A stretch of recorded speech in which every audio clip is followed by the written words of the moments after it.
Easy fight. Now that we're all together, now the party has once again reunited. We have lots of shit. We have 3 moonberries now.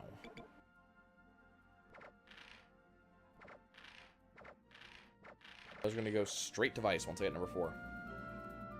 Everybody say goodbye to Crescent Isle for a while. We'll be back later. Map of Ages again. So what's really cool about discoveries is that if you actually pay attention to them, they give you this kind of cool world. So if we look at the Map of Ages, what once used to be a grand map of the skies carved into a beautiful stone tablet is now a weather-worn, crumbling slab of rock. It is said the map is but a portion of the original, but nobody knows what keeps it afloat. You get this kind of like snapshot of the world whenever you look at discoveries. How low can you go? So I can go down to the border of lower sky, which is actually only a little bit lower than I am right now. You can't really go that low. Because the idea is that the air pressure is way too high going low, or way too low going high, and so that ships can only go a certain distance because the engines simply just do not work anymore when you go too high or too low. Take that.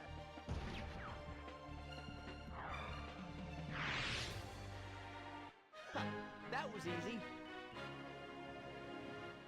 Not a fan of this sword that Vice has. Pick one doesn't look good. So, lower sky. So, this is as low as I can go. Right here. You can't go any lower than this. So if we swing on by around... Brad, you want to activate for me? There we go. You want to see the surface? Good luck. You have fun with that.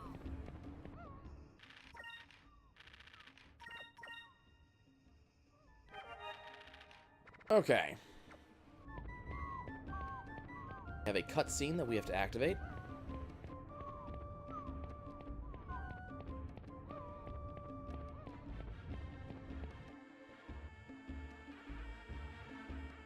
Scene will start in just a second, I think.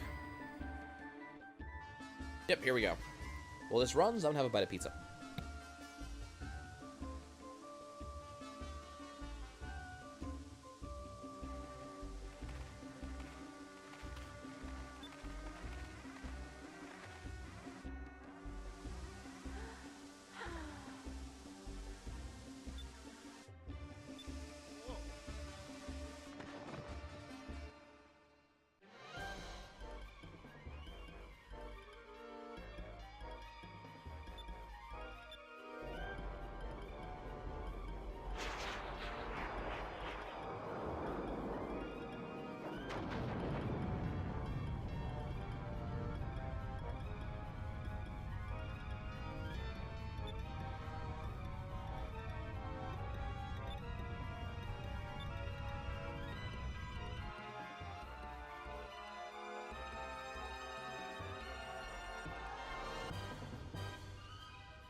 I'm playing this on the GameCube.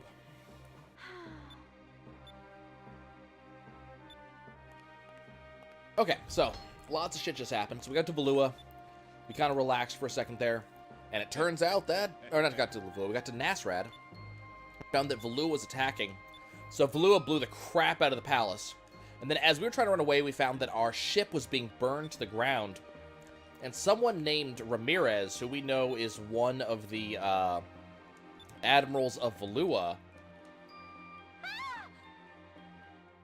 comes and tries to attack us. We were told by Fina there's no way we can fight him, so we surrender. It showed us for a second the Empress, who was saying that they were going to try to take over the world. They're glad that they already started by attacking Nasrad, and they won there. Prince Enrique comes out and says there's no reason for them to do it. Why would they attack? Why would they hurt so many people? They should withdraw, and let them live. And then the Empress says, screw you. You shouldn't do that. You can't talk like that to me. Go away. So Prince Enrique leaves. We saw for a second Aika, who is being hit on by Admiral Vigoro. It was apparently supposed to be good with every woman. Apparently not. So now we're in here, and it turns out that Willie the parrot just came saying that that Gilder's people will be attacking Valua soon, so we can escape soon. And Willie brought us a wire so Gilder could help us escape. Lots of stuff happening in a very short period of time. Now, what's important is that Valua, you're not supposed to be able to escape from Valua. There's a gigantic fortress that stops anybody from escaping. We've already escaped once. No one's ever done that before. So we're going to try to do it again. Well, apparently Aika's in trouble. Quick, to her rescue.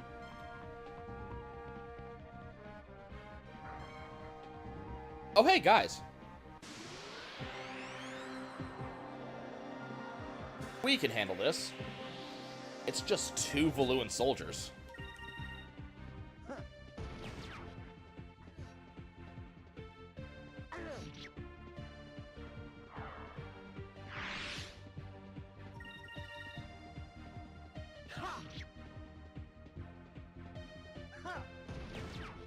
As I said, it's just 2 Valuan soldiers. That was easy. And now they are no longer there.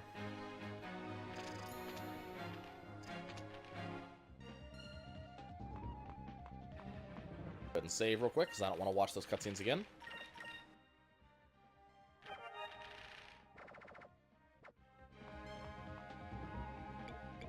Let's go to the prisoner block.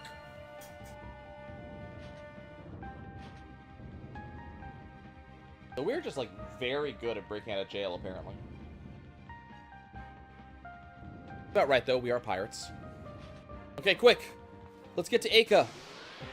Oh, no. Random encounters in my prison? It's more likely than you think.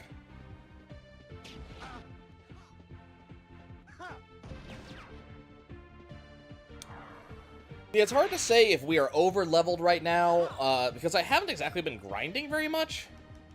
I've just been, fighting whatever.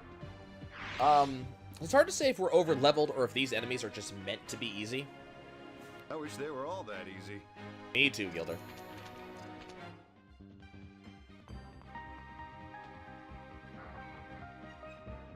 I always thought this dungeon was... This prison was very much based on, first X-Men movie. I think the prison the Senator is in, so we can't escape. Hey, Aika, you want us to come back later? He is kind of a creep.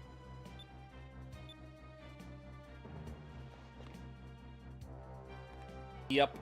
Admiral Vigoro. Hi, Vigoro.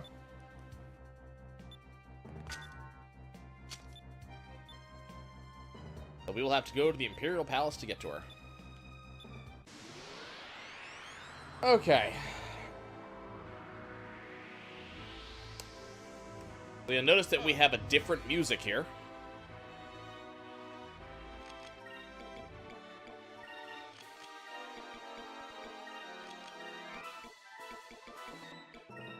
So Vigoro is actually considered to be a different type of boss. Hey, Seraphsin. Serapha Sin. Here goes. Yep, Skies of Arcadia. You are just in time to see me beat the snot out of Vigoro. Hey, baby. Please don't confuse. Please don't confuse. Please don't. Damn. This should work. Okay, so yeah, Vigoro is considered to be a different type of boss. You very rarely hear this particular boss theme.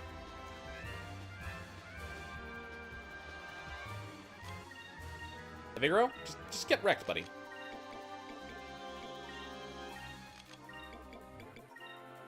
I did not want to do that. That's not the button I wanted to press. The healing salve's a minor heal, but more importantly, it is a regeneration. Hey, Vigoro, take damage. This should work. Keep in mind, what you gotta remember about Vigoro is he has no weapons and no armor right now. And he is not taking this fight seriously.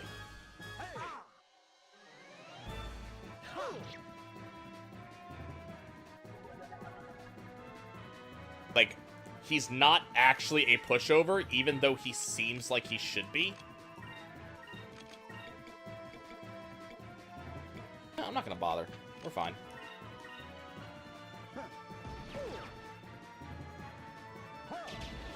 Like, you sit here and you're looking at Vigoro, and he looks like this gigantic goofball with his pompadour and his, you know, chastity belt.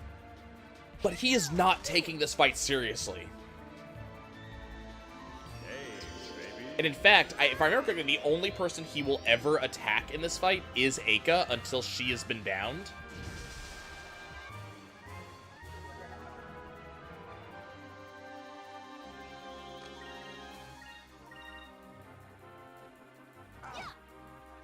Eika has definite thoughts about, you know, Gilder and his womanizing.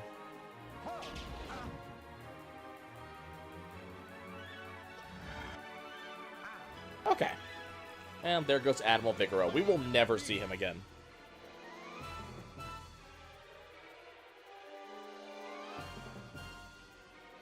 Poor Vigoro. That wasn't so bad.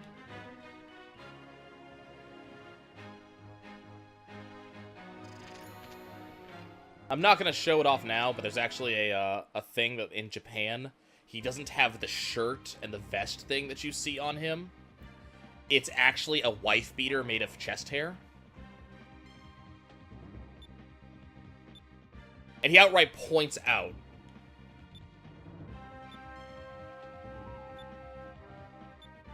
He actually he actually does this, "You will see me again." But he actually points out, like, yeah, I didn't have my cannon or my armor. Like, I was fighting you unarmed. Yep, and there's plenty more. We're going to the end. It's gonna be 100%. We're gonna do everything. So please stick around if you like. There's plenty more to come. I mean, Eika has a point going, like, you know, a man should not make an excuse for his shortcomings. But, to Vigoro's point, it was 3-on-1. He actually put up a decent fight, and he was unarmed. He is not a pushover. Enrique came specifically to see the air pirates and, you know, see them. He does not particularly agree with what the Empress is doing.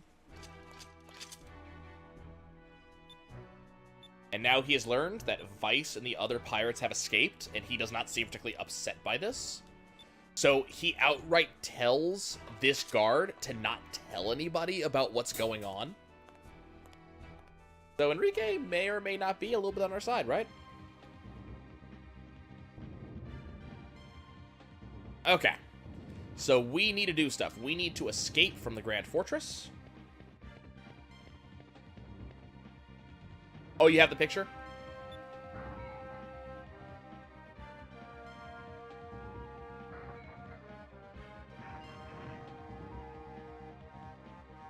Okay, since you have that picture, hold on.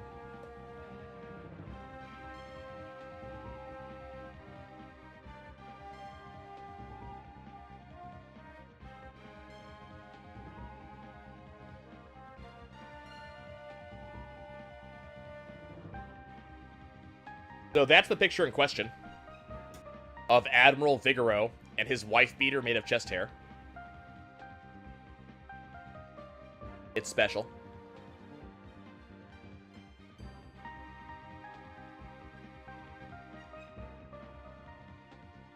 I'd be okay with that going away now. Thank you. Thank you, Phoenix. Man, it was so much easier to show that on stream than it was when I had to try to include that in the LP when I did that.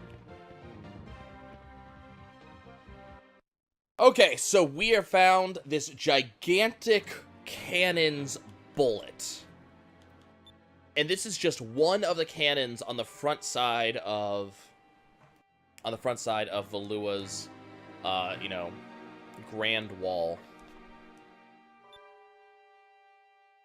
So Gilder just did a thing. He's not going to tell us what it is.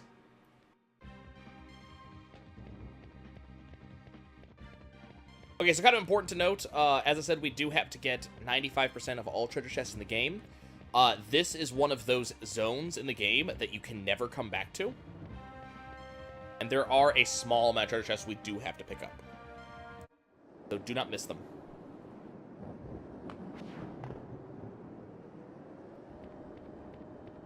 Okay, so we are now on the front of the Grand Wall. So if you look out, so this is the front of Valua. You notice all these little islands. They have guns on them. There's some ships out there waiting to come in. And this particular wall has guns upon guns upon guns. For those of you who were not here for the first Escape from Valua, we will get a image of this in the reasonably near future, kind of showing us exactly what this wall looks like from a distance. There are lots of guns on it. It is kind of powerful. And supposedly the material it is made of cannot be breached. This is the wall of impassability.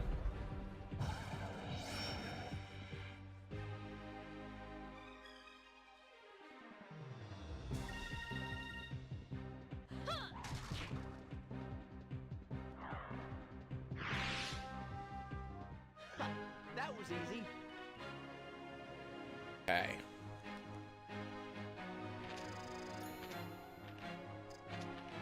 Gonna kind of keep punching through. I mean, we're just going.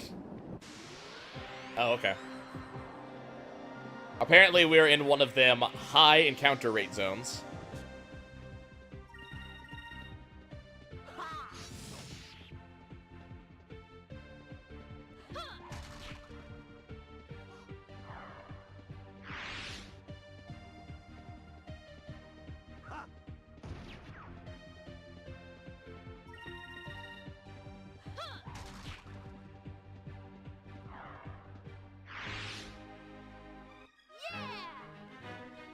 We did it!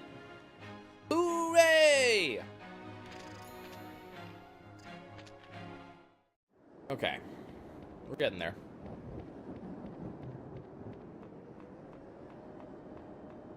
Oh, I hear an alarm. Someone knows I'm here.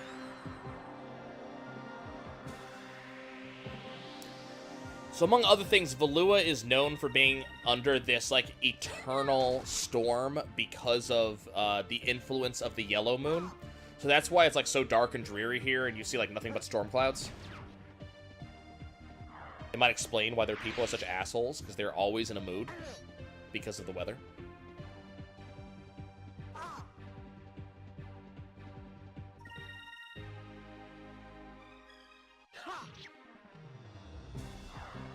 Yeah, that just says everything about Gilder, doesn't it? He could do everything from a distance, but every so often he wants to make it personal.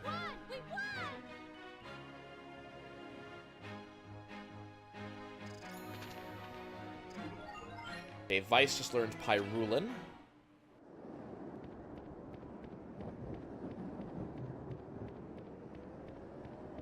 Still working on getting Incremus.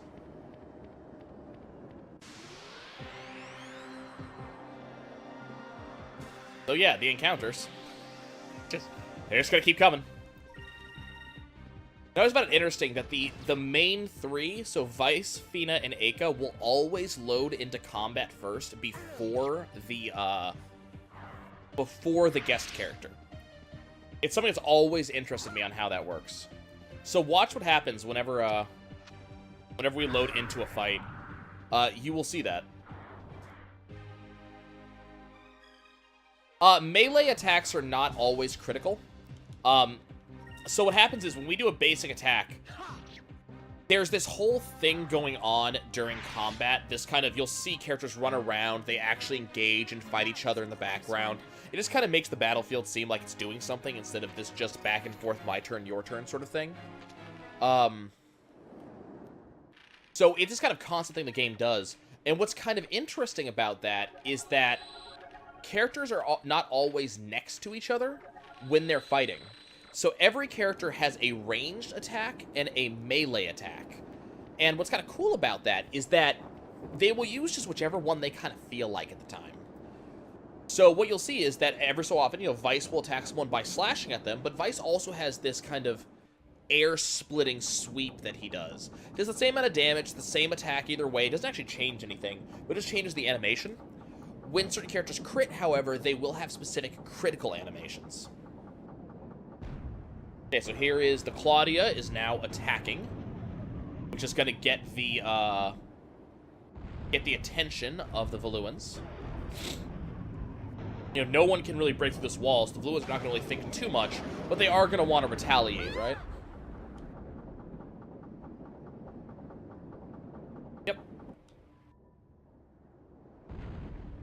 So now the wall's going to start attacking back. It's got these gigantic cannons. They'll start firing. How the Valuans deal with this. But also, here is that little present that Gilder left. There's that big bullet we saw. The big cannon round. Boom! Gigantic explosion. So Gilder, you know, destroyed one of the cannons.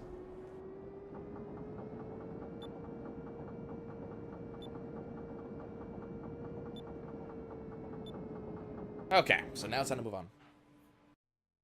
Yeah, Gilder's melee attack is not tied to his criticals. I think Gilder does get more criticals. I think that's actually, I think we need to see that stat. So if you look at, there is, I want to say there's a stat specifically for criticals, but I'm not sure which one it is.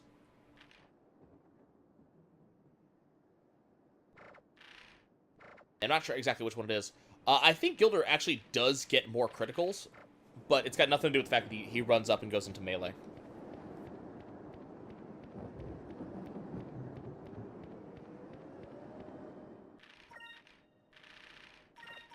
And I think the encounter rate, it really depends on what's going on at the time. Like, sometimes I feel like the encounter rate is really high, and sometimes I feel like the encounter rate is not.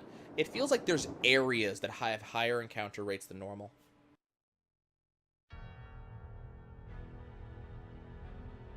Okay, so there's combat going out. Tina has to watch it. Ake has no armor equipped? Oh, right. I should fix that. Yeah, whenever you lose a party member, it unequips all of their armor and their accessories.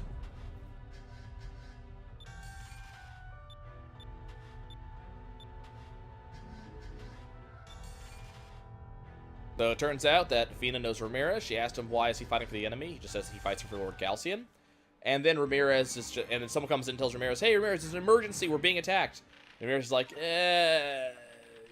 people are attacking, but there's only like 2 of them, don't worry about it.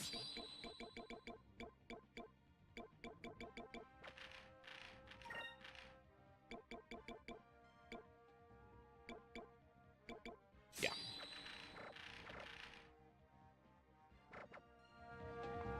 Yeah, it unequips their armor and their accessories, so that way you can use it for other people. But,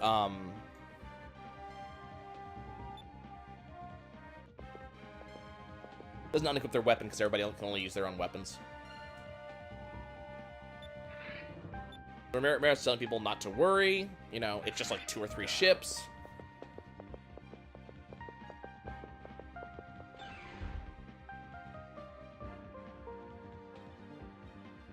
Now we gotta go in and deal with all these soldiers.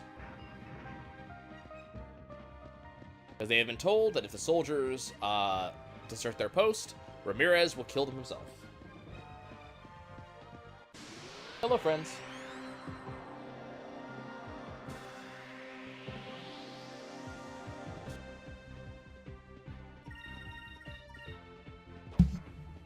Oh no, he's in counter stance. That's actually bad.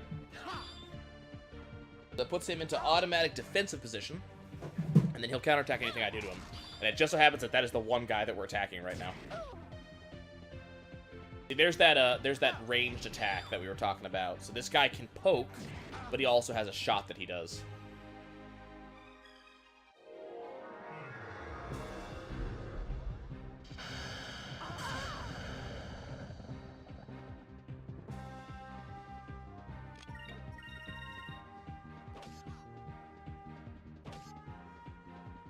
Both go counter stance. Huh.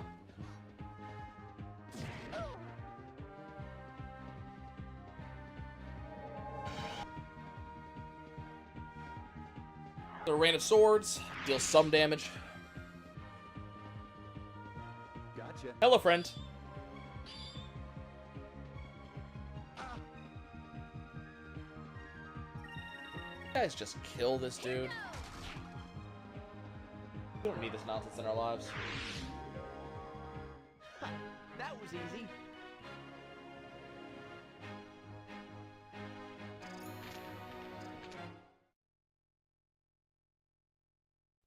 Okay, so we found the harbor key. Important. Not the cannon key, which we needed. We found the harbor key. Hey, Fina. It was kind of, I love this small conversation they have. Thank you very much. And that, you know, Fina was surprised that he saved her, you know, kind of saved her the first time. And then she was kind of hoping he would save her the second time. This time, she was expecting him.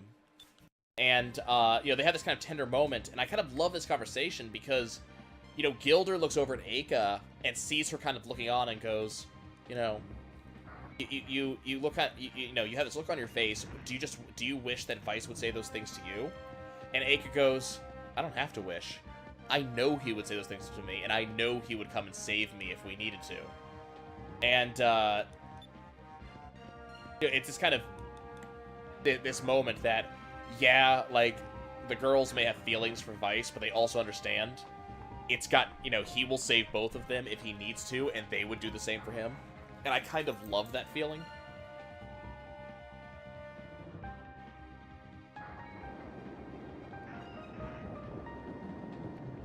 Okay, let's go ahead and save real quick.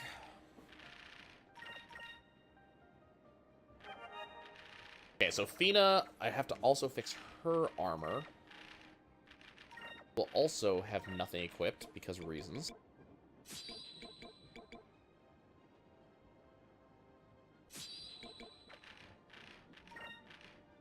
What do I want you to have?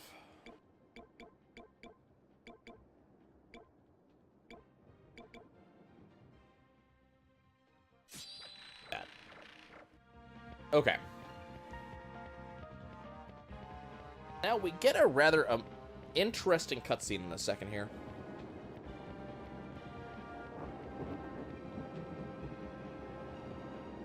Go back down the gigantic elevator. So remember, Ramirez basically said that there's only a couple ships attacking. They shouldn't really bother with the defenses. There's only like a couple ships. No one's going to get through. So he tells them they should start spinning the door. So this is the Great Door of Valua over here. Right now they have the cannons facing out. But the backside is just this kind of impenetrable wall. And all they have to do is just rotate the fortress and the impenetrable wall will be there. So just turn it, right? So the thing is, if you're standing here when you gain control again, the wall is actually turning. So if I wanted to, I'm not going to, but I have done this. If you go back and watch the last LP I did, this wall will continue spinning and it will close. Which creates some kind of continuity errors for what happens next.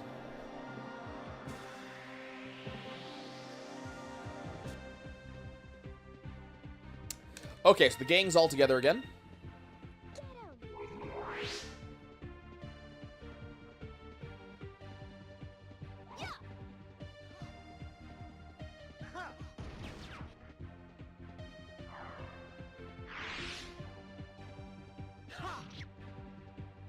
So we'll just kind of dig through these enemies. You notice we have like 18 SP. We get a lot of SP all at once now.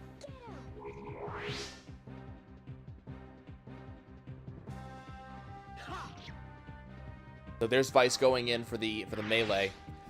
Fina is actually one of the only people who does not have both a melee and a ranged. All of her stuff's ranged. So I think she will go in close and do the same attack.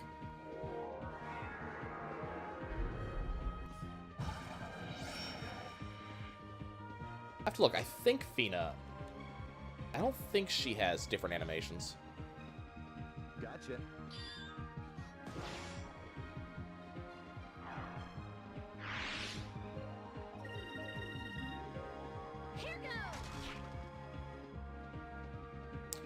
Okay. So we are reaching the halfway point of the game, folks.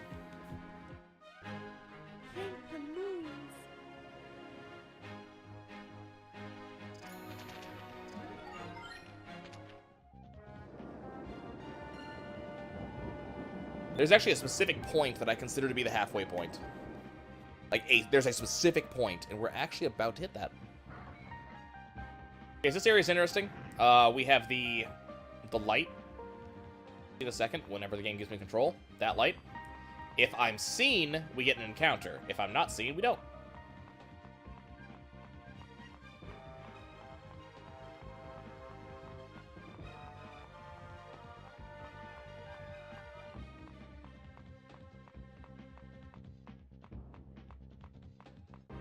Okay, here's Moonberry. So we're gonna have Vice finally learn Pirate's Wrath. Okay, Vice now has his most powerful move in the game.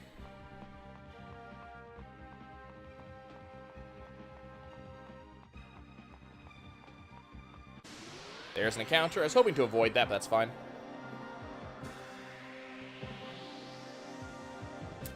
Now, I did specifically say that this is Vice's most powerful move in the game. It is not the most powerful move in the game.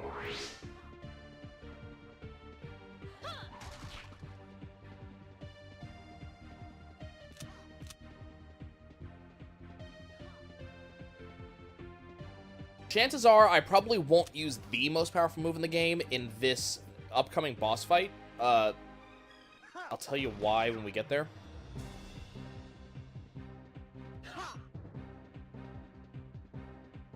Man, these machines are standing still and no one can hit them.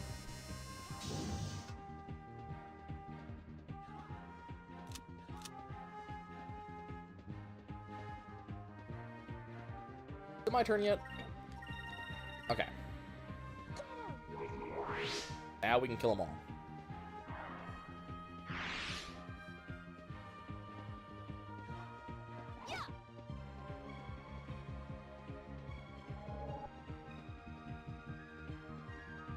There's Rain of Swords being awesome as usual. That was easy.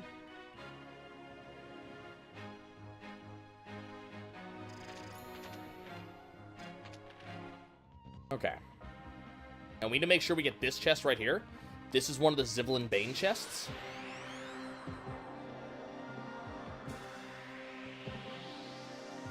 Once again, this is missable. And I believe if you don't get this particular chest, you miss out on the final bounty of the game, which means that you can't get 100% completion. Don't quote me on that, though. I've never tested it. Let's try this.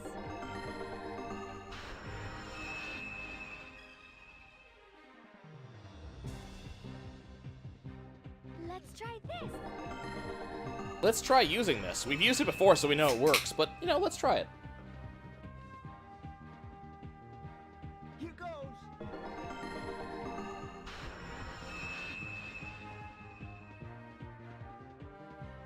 Kind of weird. The girls have the exact same line. Should work. They have the exact same line for using their thing. Vice has a different line. Gilder and Drachma also have the same line. Okay, so what's really good about Pirate's Wrath, and we're going to see this in a second, is that it is a single target massive damage skill. Ooh. Get Fina back up. Why Zivlin Bane is scary.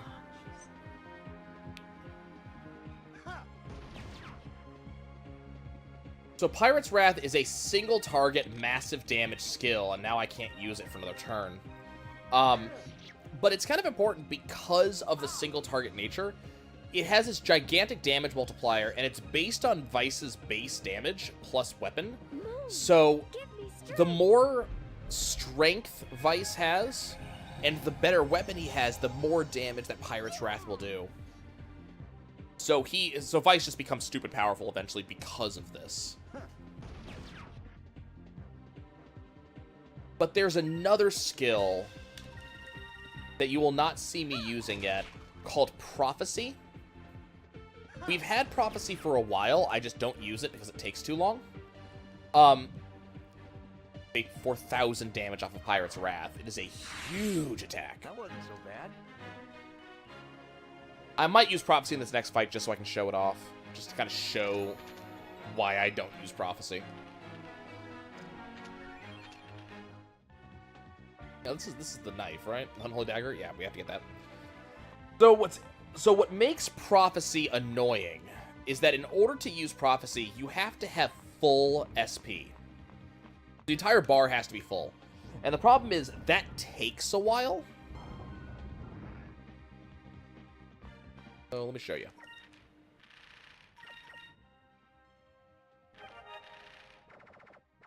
Bad.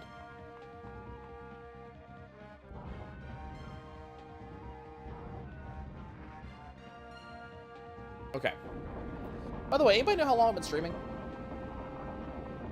I don't have the dashboard up. That's usually how I know.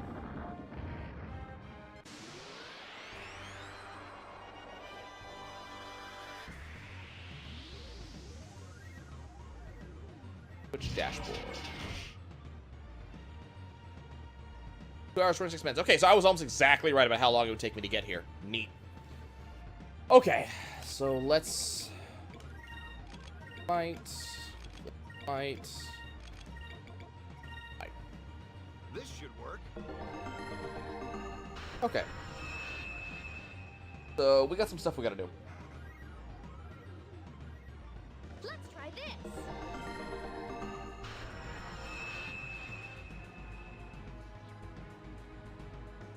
And then it kind of scares me that I know this game well enough that I know how long it takes to get to a certain point. Ah, man. Okay, so we're gonna go do Prophecy so I can show this off.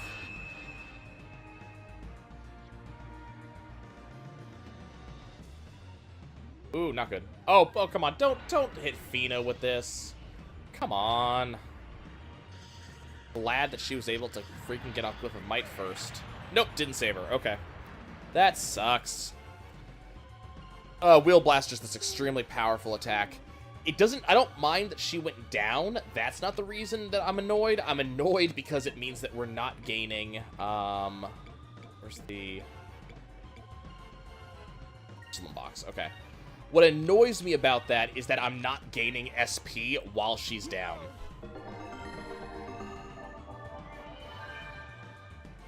Get this heal off real quick. Let's try this. Luckily, we do have the Rissalin box. Okay, Rose, I need you to not be nuts. Ah! Okay. Sorry about that, guys. Okay, so I told you that in order to pull off this this ability, we need to have full SP. By full, right now I mean 40, but when I say full, I actually do mean full. So our SP has to be whatever the full value is for SP at that particular point in time.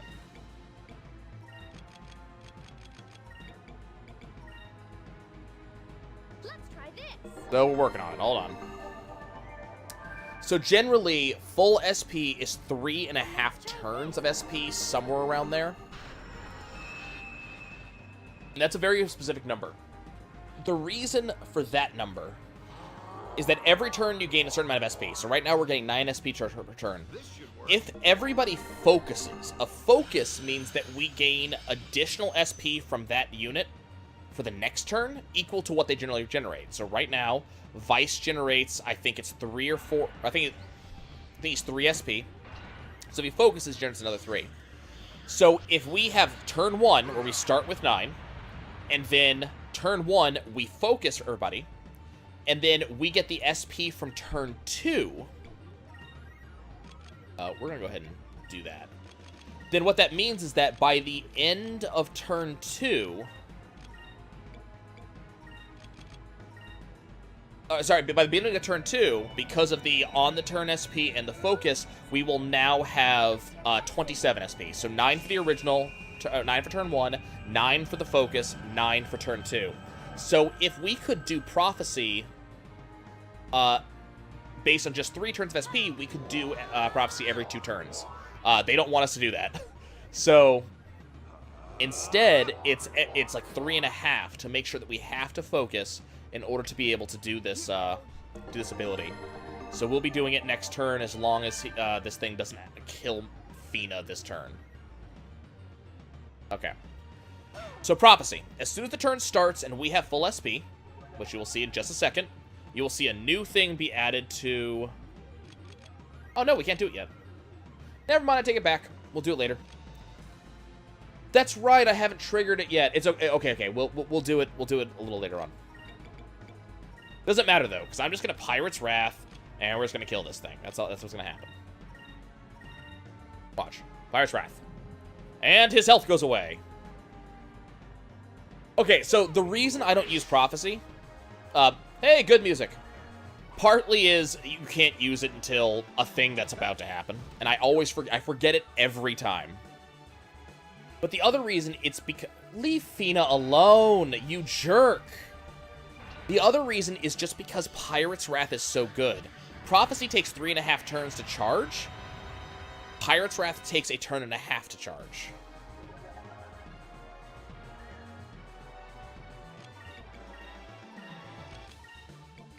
That being said, Prophecy is also very, very good. So your mileage may vary on, you know, whether you want to Pirate's Wrath or you want to Prophecy. I usually use Pirate's Wrath for single target bosses like this guy, and I use Prophecy for multi-target bosses like the one that we're going to face very soon. That was fun.